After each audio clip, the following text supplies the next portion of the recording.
Hello, people of YouTube. My name is Steve Gray, and thank you for watching. If you're new here, please hit that subscribe button, turn on that notification bell, leave a like, and feel free to comment down below what you would like me to do for future anime and cartoon-related videos.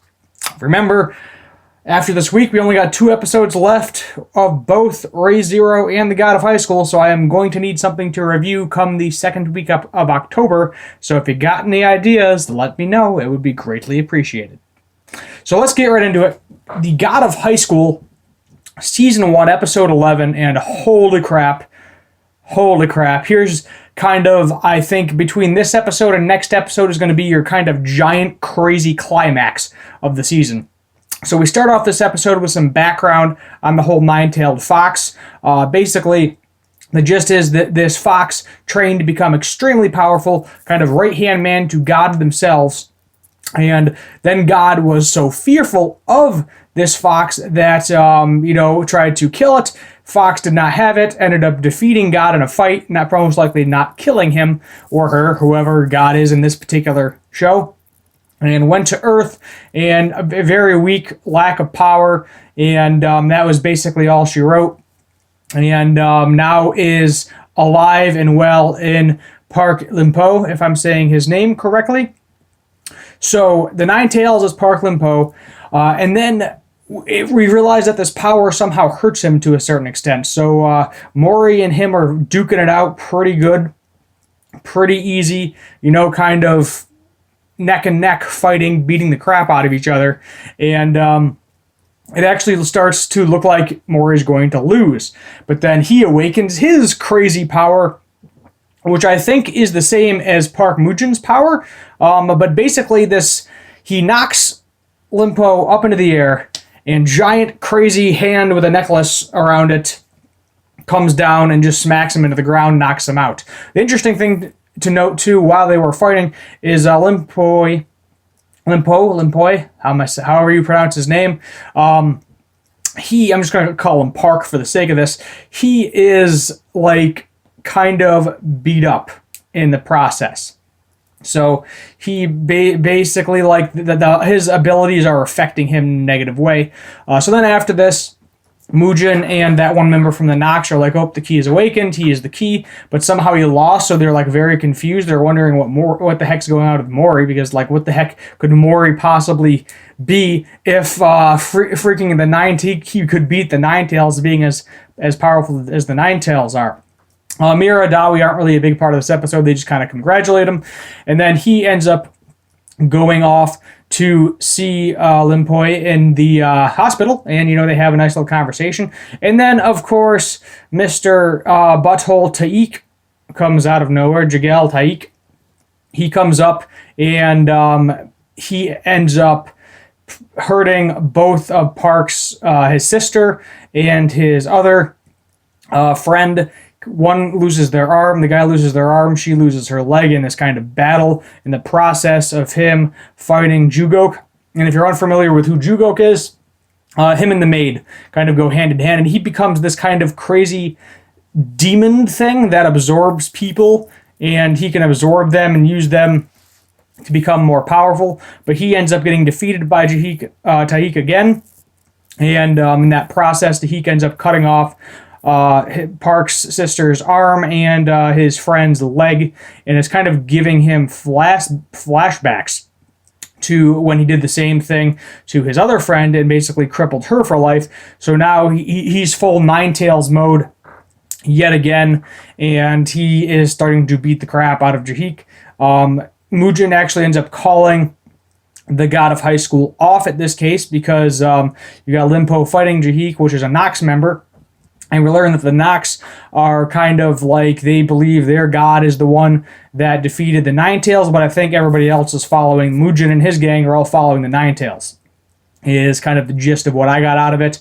We don't really know the whole god aspect of it, like, fully yet, but the gist of what we got is that Park Limpo is the key, and he is the Nine Tails, and he is what Mujin was after the entire time. But they now are curious what the heck Mori is, because Mori was able to defeat him. So they are kind of like confused with that as well. Not really sure. He definitely awakened something in Mori. They both thought it was Cherry-Oak. Most likely, yes, it is some sort of version of Cherry-Oak, the whole borrowed god power that all of these other people are able to use.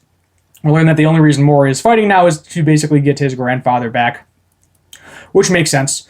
So the head Nox guy kind of goes, uses his ability, all these crazy demon things come out of this door to go attack the Ninetales, because his sole goal right now is to kill him.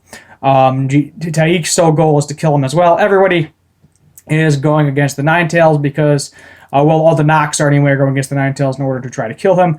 But I think Tahik is going to end up getting killed, hopefully, because he hurt Park. He hurt his family once.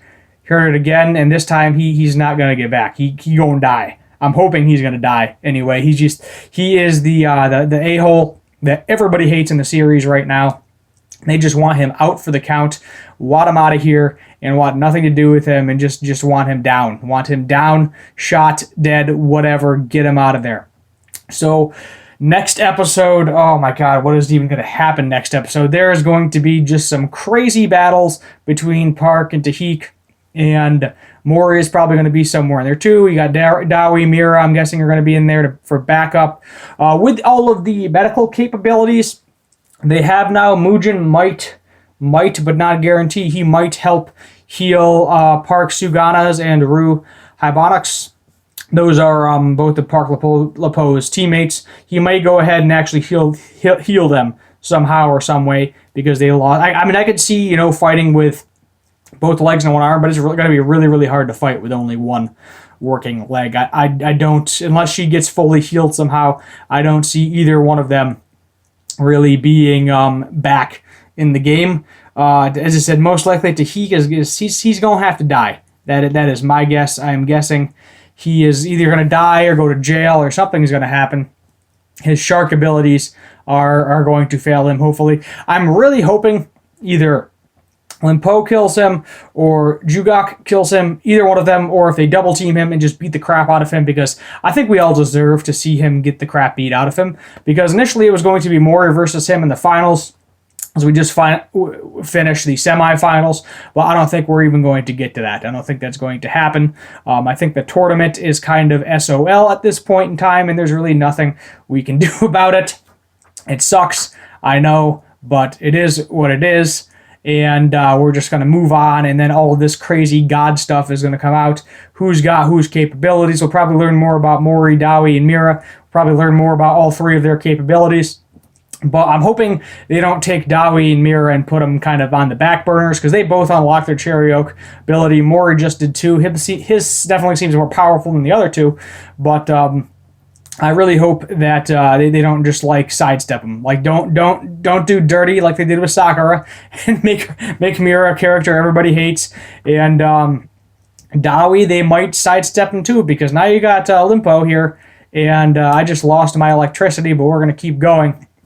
And the issue with that is that Limpo basically he's like the Sasuke to Mori as being Naruto, if you want to go that direction, and that is what it is. I know, spooky. Here, I'll turn this light on for you. Oh, that light's dead. There we go. We're gonna ghost story this for the end, because I did just unfortunately lose some power and or the battery in my light just died.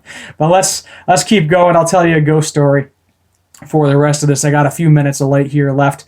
And basically what I think is going to happen next episode, as I said, is Tahik is probably going to get the crap beat out of him.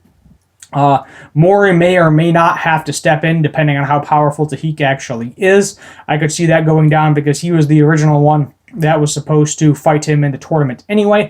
So I could see possibly Park maybe getting defeated, Judo possibly getting defeated, and then Mori stepping in and just beating the crap out of him and putting them all in their place. White-haired Nox guy, no idea what's going on with him. We know he's super OP, but that is what it is, and we'll just have to wait and see what happens for the next episode in the foreseeable future.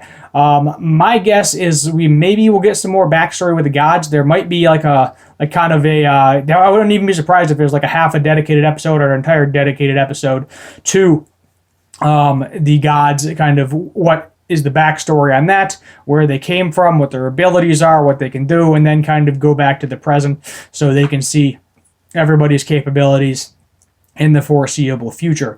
So that's pretty much it, I think, for this episode. Great episode, a lot of action. As I said, if you love Dragon Ball Z, you love all those fighting animes, you are definitely going to enjoy this show as I do. Ray Zero is kind of a nice balance because Ray Zero is more of your thinking show, where this is more of your just raw power, train, get stronger, beat the crap out of each other show. And it is just nice to see, get some of that mind-numbing action once in a while, get your mind off a lot of stuff. I'm thoroughly enjoying it. We're getting a little bit more storyline as it progresses. And I look forward to watching the rest of the season, and hopefully season 2, season 3, and however many seasons this goes on for. Because I think we got a lot of storyline left based on what I've looked into on the webtoon. But my name is Steve Gray. Thank you for watching. Sorry about the lighting issue, and as always, have a good one.